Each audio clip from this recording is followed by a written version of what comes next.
Hi welcome to the Ganesh stories. ಇವತ್ತಿನ movie review ಬಂದ್ಬಿಟ್ಟು the devil. ಈ ಮೂವಿಯ ಒನ್ ಲೈನ್ ಸ್ಟೋರಿ ಕತೆ ಬಂದ್ಬಿಟ್ಟು ಇದು ಸಿಕ್ಕಾಪಟ್ಟೆ ರಾಜ್ಯ ಇಂಟೆನ್ಷನ್ ಥ್ರಿಲ್ಲಿಂಗ್ ಮೂವಿಗಳು ಇರ್ತವೆ. ಒಟ್ನಲ್ಲಿ ಮೇನು ಮಗನ ಸಿ ಎಂ ಮಾಡೋಕ್ಕೆ ಹೊರಟಿರ್ತಾರೆ. ಇಲ್ಲಿ ಅಪ್ಪ ಒಟ್ನಲ್ಲಿ ಮಗ ಒಳ್ಳೆಯವನ ಕೆಟ್ಟವನ ಅನ್ನೋದಕ್ಕಿಂತ ಇದು ಡಬಲ್ ಆ್ಯಕ್ಟಿಂಗ್ ಮೂವಿಂಗ ಅನ್ನೋದಕ್ಕಿಂತ ಒಟ್ನಲ್ಲಿ ನೆಕ್ಸ್ಟ್ ಲೆವೆಲ್ ಆ್ಯಕ್ಟಿಂಗ್ನ ಮಾಡಿರೋದು ಇಲ್ಲಿ ದರ್ಶನ್ ಅವರು ಅನ್ಬೋದು. ಒಟ್ನಲ್ಲಿ ನೆಕ್ಸ್ಟ್ ಲೆವೆಲ್ ಆ್ಯಕ್ಟಿಂಗ್ ಅನ್ನೋದಕ್ಕಿಂತ ಇಲ್ಲಿ ಸಿಕ್ಕಾಪಟ್ಟೆ ನೆಕ್ಸ್ಟ್ ಲೆವೆಲ್ ಸ್ಟೋರಿ ಟೆಲ್ಲಿಂಗ್ ಮಾಡ್ಕೊಂಡಿದ್ದಾರೆ ಅನ್ಬೋದು. ಮೇನು ಇಲ್ಲಿ ಸಿಕ್ಕಾಪಟ್ಟೆ ಪ್ರೊಡಕ್ಷನ್ ವಿಚಾರದಲ್ಲಿ ನೆಕ್ಸ್ಟ್ ಲೆವೆಲ್ ತುಂಬ ಚೆನ್ನಾಗಿ ಖರ್ಚು ಮಾಡ್ಕೊಂಡು ಬಂದಿದ್ದಾರೆ ಅನ್ಬೋದು. ಒಟ್ನಲ್ಲಿ ಕ್ಯಾಮ್ರಾ ವರ್ಕು ತುಂಬ ಚೆನ್ನಾಗಿ ಮಾಡಿದ್ದಾರೆ. ಒಟ್ನಲ್ಲಿ ನೆಕ್ಸ್ಟ್ ಲೆವೆಲ್ ಸ್ಟೋರಿನ ಬರ್ಕೊಂಡಿದ್ದಾರೆ ಅನ್ಬೋದು. ಒಟ್ನಲ್ಲಿ ಮೇನು ಫಸ್ಟ್ ಹಾಫ್ ವಿಚಾರದಲ್ಲಿ ನೋಡೋದಿದೆ. ಒಟ್ನಲ್ಲಿ ಇಲ್ಲಿ ಫಸ್ಟ್ ಹಾಫು ಒಂಚೂರು ಮಧ್ಯದಲ್ಲಿ ಅಲ್ಲಲ್ಲಿ ಒಂಚೂರು 1% ಲ್ಯಾಗ್ ಹೊಡೆಯುತ್ತೆ ಅನ್ಬೋದು. ಒಟ್ನಲ್ಲಿ ಮೇನು ಫಸ್ಟ್ ಹಾಫ್ ವಿಚಾರದಲ್ಲಿ ನೋಡೋದಿದ್ರೆ ಒಟ್ನಲ್ಲಿ ಡೆವಿಲ್ ಯಾರು ಅನ್ನೋದನ್ನ ಸಿಕ್ಕಾಪಟ್ಟೆ ನೆಕ್ಸ್ಟ್ ಲೆವೆಲ್ ಇಂಟರ್ವಲ್ ಬ್ಲ್ಯಾಕ್ ಆಗಲಿ ಒಟ್ನಲ್ಲಿ ತುಂಬ ಚೆನ್ನಾಗಿ ಮಾಡ್ಕೊಂಡಿದ್ದಾರೆ ಅನ್ಬೋದು. ಒಟ್ನಲ್ಲಿ ನೆಕ್ಸ್ಟ್ ಲೆವೆಲ್ ಇಂಟೆನ್ಷನ್ ಒಟ್ನಲ್ಲಿ ಎಕ್ಸ್ಪೆಕ್ಟೇಷನ್ ಈ ಮೂವಿ ಮೇಲೆ ಮಡಗ್ಬೋದು. ಅಂದರೆ ಒಂದು ರೇಂಜಿಗೆ ಮಡಗ್ಬೋದು. ನಾನಂತೂ ಎಕ್ಸ್ಪೆಕ್ಟೇಷನ್ ಮಾಡ್ಕೊಂಡಂತೂ ಹೋಗಿರಲಿಲ್ಲ ಈ ಮೂವಿ ಮೇಲೆ. ಯಾಕೆಂದರೆ ಒಟ್ನಲ್ಲಿ ಏನು ಒಂದು ದರ್ಶನ್ ಅವ್ರು ಏನು ಇಮೇಜ್ ಇತ್ತು ಒಟ್ನಲ್ಲಿ ಆ ಇಮೇಜ್ನ ಸಿಕ್ಕಾಪಟ್ಟೆ ಕಾಪಾಡಿದ್ದಾರೆ ಅನ್ಬೋದು. ಒಟ್ನಲ್ಲಿ ನೆಕ್ಸ್ಟ್ ಲೆವೆಲ್ ಆಟನ ಆಡಿದ್ದಾರೆ. ಒಟ್ನಲ್ಲಿ ಸ್ಕ್ರೀನ್ ಪ್ಲೇಲಂತೂ ನೆಕ್ಸ್ಟ್ ಲೆವೆಲ್ ಆಟ ಆಡಿದ್ದಾರೆ ಅನ್ಬೋದು. ಒಟ್ನಲ್ಲಿ ಫಿಲಮು ಸ್ಟೋರಿ ಕತೆ ಹೇಳೋಂಗಿಲ್ಲ ಅನ್ನೋದಕ್ಕಿಂತ ನೀವು ಈ ಫಿಲಮ್ನ ಥಿಯೇಟ್ರಲ್ಲಿ ವಾಚ್ ಮಾಡ್ಬೋದೋ ಇಲ್ಲೋ ಅಂದರೆ ಒನ್ ಟೈಮ್ ವಾಚ್ ಮಾಡ್ಬೋದು. ಒಟ್ನಲ್ಲಿ ಪದೇ ಪದೇ ನೋಡೋ ಫಿಲಮ್ ಅಂತೂ ಇದಂತೂ ಹೌದು ಅಂತ ಹೇಳ್ತೀನಿ. ಒಟ್ನಲ್ಲಿ ಕಾಟೇರ ಹಿಂದಿನ ಮೂವಿ ನೋಡೋದಾದರೆ ಒಟ್ನಲ್ಲಿ ಅಂಥ ಕಾಟೇರ ಆಗಲಿ ಒಟ್ನಲ್ಲಿ ಅಂಥ ಮೂವಿ ಅಂತ ಹೇಳಂಗಿಲ್ಲ. ಒಟ್ನಲ್ಲಿ ನೆಕ್ಸ್ಟ್ ಲೆವೆಲ್ ಇದೆ ಅನ್ಬೋದು. ಒಟ್ನಲ್ಲಿ ನೆಕ್ಸ್ಟ್ ಲೆವೆಲ್ ಇದೆ ಅಂತ ನನಗೇನು ಅನ್ನಿಸ್ತು. ಅವ್ರ ಆ್ಯಕ್ಟಿಂಗ್ ವಿಚಾರದಲ್ಲಂತೂ ಒಟ್ನಲ್ಲಿ ಇವರು ಸಿಕ್ಕಾಪಟ್ಟೆ ಡಬಲ್ ರೋಲ್ನ ಇಲ್ಲಿ ಮಾಡಿದ್ದಾರೆ ಅನ್ಬೋದು. ಡಬಲ್ ರೋಲ್ ಅನ್ನೋಕ್ಕಿಂತ ಒಟ್ನಲ್ಲಿ ಈ ಸ್ಟೋರಿನ ಬಿಟ್ಕೊಟ್ಟಂಗೆ ಆಗ್ಬಿಡುತ್ತೆ ಅನ್ಬೋದು.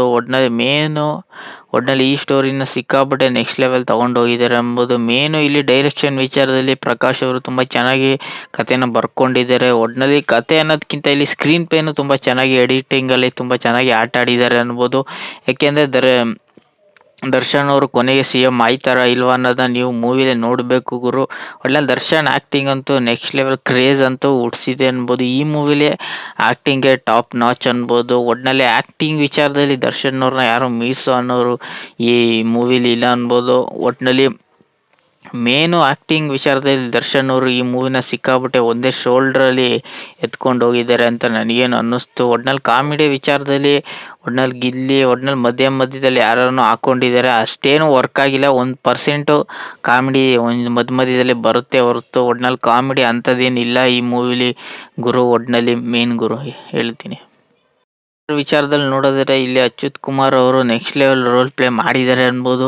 ಏಕೆಂದರೆ ಅವರು ರೋಲ್ ಪ್ಲೇ ತುಂಬ ಚೆನ್ನಾಗಿ ಕಾಣ್ತಿದೆ. ಒಟ್ನಲ್ಲಿ ಅವರೇ ಫಿಲಮನ್ನು ಎತ್ಕೊಂಡು ಹೋಗೋದು ಅವರು ಒಂದು ಎರಡನೇ ಕ್ಯಾರೆಕ್ಟರ್ ಅನ್ಬೋದು. ಅವರೇ ಒಂಚೂರು ಚೆನ್ನಾಗಿ ತಗೊಂಡೋಗಿದ್ದಾರೆ ಮೂವಿಲಿ. ಅವ್ರ ಮೂವಿ ಸಿಕ್ಕಾಪಟ್ಟೆ ಇಂಪಾರ್ಟೆಂಟ್ ರೋಲ್ ಆಗಿದೆ ಅನ್ಬೋದು. ಒಟ್ನಲ್ಲಿ ನೆಕ್ಸ್ಟ್ ಲೆವೆಲ್ ರೋಲಿಂಗ್ ಮಾಡಿದ್ದಾರೆ ಅನ್ಬೋದು. ಒಟ್ನಲ್ಲಿ ಅಚ್ಯುತ್ ಕುಮಾರ್ ಅವರು ಈಗ ಅವ್ರ ವಿಚಾರದಲ್ಲಿ ಒಟ್ನಲ್ಲಿ ನೆಕ್ಸ್ಟ್ ಲೆವೆಲ್ ಕಾಣ್ತಿದೆ ಅಂತ ನನಗೇನು ಅನ್ನಿಸ್ತಿದೆ. ಒಟ್ನಲ್ಲಿ ಯಾಕೆಂದರೆ ಅಚ್ಯುತ್ ಕುಮಾರ್ ಅವರು ನೆಕ್ಸ್ಟ್ ಲೆವೆಲ್ ಆಟನ ಸ್ಕ್ರೀನ್ ಪ್ಲೇ ತೊಗೊಂಡಿದ್ದಾರೆ ಅನ್ಬೋದು. ಒಟ್ನಲ್ಲಿ ಇಂಟರ್ವಲ್ ಬ್ಲ್ಯಾಕ್ ತನಕ ಒಟ್ನಲ್ಲಿ ಮೂವಿ ಒಂಚೂರು ಏನು ಗುರು ಇಲ್ಲಿ ದರ್ಶನ್ ಅವರು ಡಬಲ್ ಆ್ಯಕ್ಟಿಂಗ್ ಏನು ಅನ್ನೋದನ್ನ ತೊಂದರೆವರೆಗೂ ತೊಗೊಂಡು ಹೋಗ್ತಾರೆ ಅನ್ಬೋದು. ಇಂಟರ್ವಲ್ ಆದಮೇಲೆ ನೆಕ್ಸ್ಟ್ ಲೆವೆಲ್ ಸೈಕ್ ಆಗುತ್ತೆ ಅನ್ನೋ ಚಾನ್ಸಸ್ಸು ಈ ಮೂವಿಲಿ ಇಂಟರ್ವಲ್ ಬ್ಲಾಕಲ್ಲಿ ಗೊತ್ತಾಗುತ್ತೆ. ಒಟ್ನಲ್ಲಿ ಮೇನು ನೀವು ಇಂಟರ್ವಲ್ ಬ್ಲಾಕ್ವರೆಗೂ ಮೂವಿನ ನೋಡಬೇಕು. ಇಂಟರ್ವಲ್ ಬ್ಲಾಕಲ್ಲಿ ಚೇಂಜ್ ಆಗುತ್ತೆ ಈ ಮೂವಿ ಗುರು. ಒಟ್ನಲ್ಲಿ ಇಲ್ಲಿ ಅಚ್ಯುತ್ ಕುಮಾರ್ ಅವರು ಸಿಕ್ಕಾಪಟ್ಟೆ ಇಂಪ್ಯಾಕ್ಟ್ ಆಗುತ್ತೆ ಅನ್ಬೋದು. ಅಚ್ಯುತ್ ಕುಮಾರ್ ಅವರು ಏನು ಈ ಫಿಲಮಲ್ಲಿ ಮಾಡಿದ್ದಾರೆ ಸಿಕ್ಕಾಪಟ್ಟೆ ಒಟ್ನಲ್ಲಿ ಮೂವಿ ಟರ್ನ್ ಓವರ್ ಆಗದೆ ಅವರಿಂದ ಅನ್ನೋ ಚಾನ್ಸಸ್ಸು ಸಿಕ್ಕಾಪಟ್ಟೆ ಇದೆ ಗುರು. ಒಟ್ನಲ್ಲಿ ಸಿಕ್ಕಾಪಟ್ಟೆ ಕ್ಯಾರೆಕ್ಟರ್ಗಳು ಬರುತ್ತೆ. ಅಲ್ಲಲ್ಲಿ ಕ್ಯಾರೆಕ್ಟರ್ಗಳು ಬಂದ್ರೂ ಇವರು ಜಸ್ಟಿಸ್ನ ಕೊಡೋದಿಲ್ಲ. ಅಲ್ಲಲ್ಲೇ ಕ್ಯಾರೆಕ್ಟರ್ಗಳನ್ನ ಓಪನ್ ಮಾಡ್ತಾರೆ. ಅಲ್ಲೇ ಚೆನ್ನಾಗಿ ಕ್ವಾಲಿಟಿಗಳು ಇವರು ಕ್ಯಾರೆಕ್ಟರ್ಗೆ ಕೊಡೋದಿಲ್ಲ. ಅದರಿಂದನೇ ಮೂವಿ ಒಂಚೂರು ಲ್ಯಾಗ್ ಹೊಡೆಯುತ್ತೆ ಅಂತ ನನಗೇನು ಅನ್ನಿಸ್ತಿದೆ. ಒಟ್ನಲ್ಲಿ ಇವರು ಕ್ಯಾರೆಕ್ಟರ್ಗಳನ್ನ ತಂದರೂ ಒಂಚೂರು ಅಲ್ಲಲ್ಲೇ ಒಂಚೂರು ಕ್ಯಾರೆಕ್ಟರ್ಗಳನ್ನ ತಗೊಬರ್ತಾರೆ. ಒಟ್ನಲ್ಲಿ ಯಾವುದೋ ವಿಚಾರ ತಗೊಬರ್ತಾರೆ, ಏನಕ್ಕೋ ತಗೊಬರ್ತಾರೆ.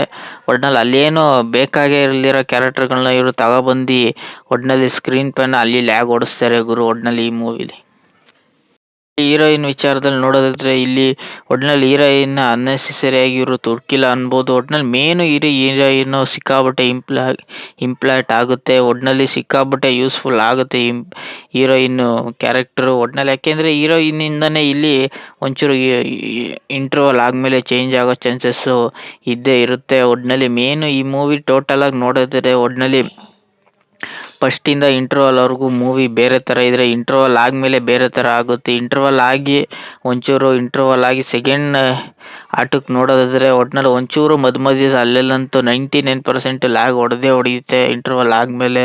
ಒಟ್ನಲ್ಲಿ ನೆಗೆಟಿವ್ ಶೇಡು ಅದೇ ಲ್ಯಾಗ್ ಹೊಡೆಯೋದು ಮೂವಿ. ಒಟ್ನಲ್ಲಿ ಮೇನು ಮ್ಯೂಸಿಕ್ ವಿಚಾರದಲ್ಲಿ ನೋಡಿದ್ರೆ ಒಟ್ನಲ್ಲಿ ಬ್ಯಾಕ್ಗ್ರೌಂಡ್ ಸ್ಟೋರು ಇವರು ಒಂಚೂರು ದರ್ಶನ್ ಬಂದಾಗ ಕೊಡಬೇಕಿತ್ತು. ಒಟ್ನಲ್ಲಿ ಇವರು ಬ್ಯಾಕ್ಗ್ರೌಂಡ್ ಸಾಂಗ್ಗಳನ್ನ ಇವರು ತುಂಬ ಚೆನ್ನಾಗಿ ಮಾಡ್ಕೊಂಡಿಲ್ಲ. ಒಟ್ನಲ್ಲಿ ಸಾಂಗ್ಗಳು ಅಂತ ಕೇಳೋದಂತೂ ಏನೂ ಇಲ್ಲ ಗುರು. ಒಂದು ಟೈಮ್ ಕೇಳ್ಬೋದು ಅಷ್ಟೇ ಹೊರತು ಪದೇ ಪದೇ ಕೇಳೋ ಅಂಥ ಸಾಂಗ್ಗಳಂತೂ ಇಲ್ಲ ಗುರು ಅಂತ ನನಗೇನು ಅನ್ನಿಸ್ತಿದೆ. ಒಟ್ನಲ್ಲಿ ಈ ಮೂವಿ ಒಂದೊಂದು ಸ್ಟೋರಿ ಕತೆ ಬಂದ್ಬಿಟ್ಟು ಒಟ್ನಲ್ಲಿ ರಾಜಕೀಯ ಸ್ಟೋರಿ ಆಗಿದೆ. ಒಟ್ನಲ್ಲಿ CM ಆಗ್ತಾರಾ ಇಲ್ವಾ ದರ್ಶನ್ ಅವರು ಅನ್ನೋದನ್ನ ನೀವು ಮೂವಿಲೇ ನೋಡಬೇಕು. ಒಟ್ನಲ್ಲಿ ಟೋಟಲಾಗಿ ಮೂವಿ ನೋಡ್ಬೋದಾ ಇಲ್ವಾ ಒನ್ ಟೈಮ್ ಅಂದರೆ ನೋಡ್ಬೋದು ಗುರು. ಒಟ್ನಲ್ಲಿ ಈ ಮೂವಿ ರಿವ್ಯೂ ನಿಮ್ಗೇನಾದ್ರು ಇಷ್ಟ ಲೈಕ್ ಶೇರ್ ಸಬ್ಸ್ಕ್ರೈಬ್ ಮಾಡ್ಕೊಳ್ಳಿ. ಸುಮಾರು ಜನ ಸಬ್ಸ್ಕ್ರೈಬ್ ಮಾಡದೆ ನೋಡ್ತೀರ ಗುರು, ಬೇಗ ಸಬ್ಸ್ಕ್ರೈಬ್ ಮಾಡ್ಕೊಳ್ಳಿ. ಒಂದೊಂದು ಲೈಕ್ ಶೇರ್ ಸಬ್ಸ್ಕ್ರೈಬ್ ಮಾಡ್ಕೊಳ್ಳಿ. 1000 ಸಬ್ಸ್ಕ್ರೈಬ್ ಬೇಗ ಕಂಪ್ಲೀಟ್ ಮಾಡಿ ಗುರು.